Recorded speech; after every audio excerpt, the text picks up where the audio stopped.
When it comes to living a great life as an HSP, there are three key areas that help so much if we can bring them into balance. Those three are self-care, and there's a lot around what that means. I'm going to be talking about that.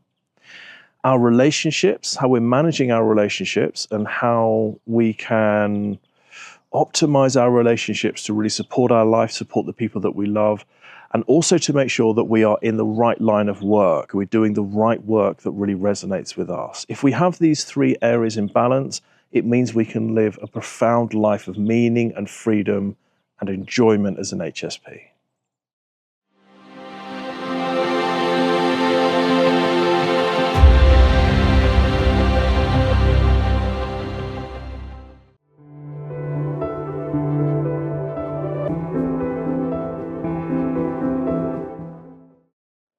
When it comes to relationships, there's a couple of things that we really have to think about.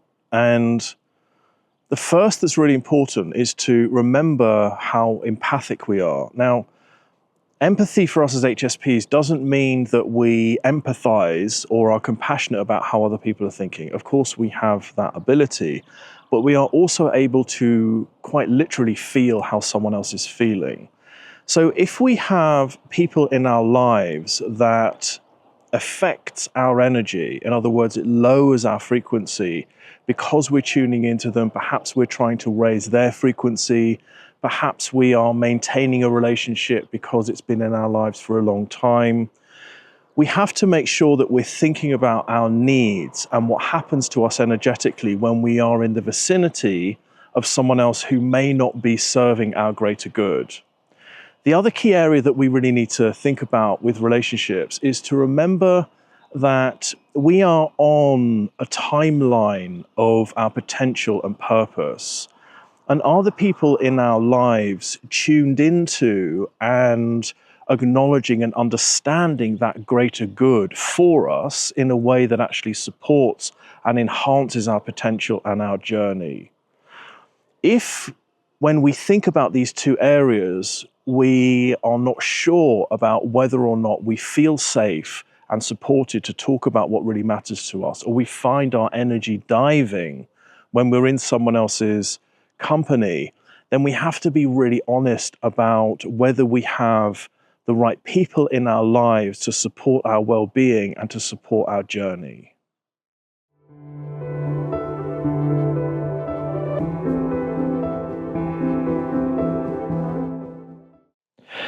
When it comes to our work as HSPs, it is so easy for us to really misunderstand the opportunity that we have to find the work that is most suited to us.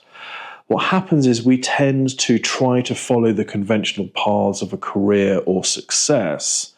And what that means is we're not giving ourselves the opportunity to recognize that the way in which we process the world more deeply is actually in alignment with what matters most to us in life. And those two pieces, when we get those two pieces, it allows us to really begin a path in our career or in our business that is deeply fulfilling to us.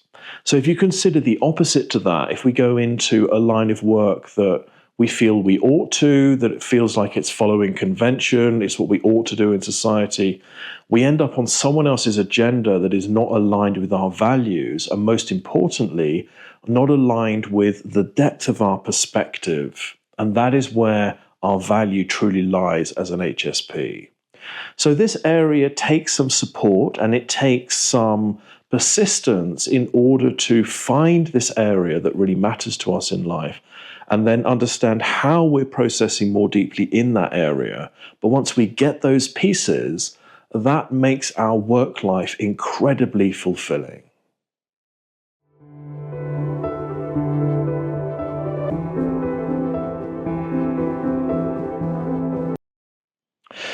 When it comes to self-care, the first thing that I must say is resting and looking after ourselves is not a weakness. It is a strength. And my invitation is to reframe self-care for us as HSPs, to help us to see that we're actually replenishing the strengths that we have, the higher sensory abilities that we have, our high levels of intuition, empathy, abilities to see more deeply into the world around us. When we're resting, we're quite literally recharging these abilities, which is very much where our value lies. Self-care can be accentuated, or we can really take care of ourselves by taking moments during the day where we stop whatever we're doing. And I recommend doing this at least once every couple of hours, if not earlier, to sit and to ground. So our brains use a huge amount of energy for us, for all of us as humans. So if we are taking the time to ground and come into our bodies, and there are many grounding meditations that can be very helpful for this. And what that's doing is it's bringing the awareness back into the body, back into our core, back into our feet. And that is profoundly effective at rejuvenating our energy. The next one that is really helpful is to try to maintain a sense of play in the day, a bit of joy. This can really help to hold us in a place of grounding, and it can really help to rejuvenate our energy. If we're in this place of seriousness, we're in this place of giving ourselves a hard time because we're trying to get things done, this just only takes up more energy. So to be in a place of centeredness in the moment and to try to find the joy and the play and the fun in everything that you're doing, even if it's a repetitive task, this really helps with our energy. The next piece is trusting the flow. So in other words, to allow life to be holding us. As long as we are doing what we intuitively know we need to be doing, that's in alignment, then it helps enormously to trust that life is going to help to unfold the pieces that we're trying to achieve. If we're in this state of bitterness, or this beating of ourselves up that things aren't happening enough, oh my God, I've got to rest again, that is only using up more energy, and it's going to make things worse. So being in a state of trust that when we are in alignment, life will bring to us what is due to us.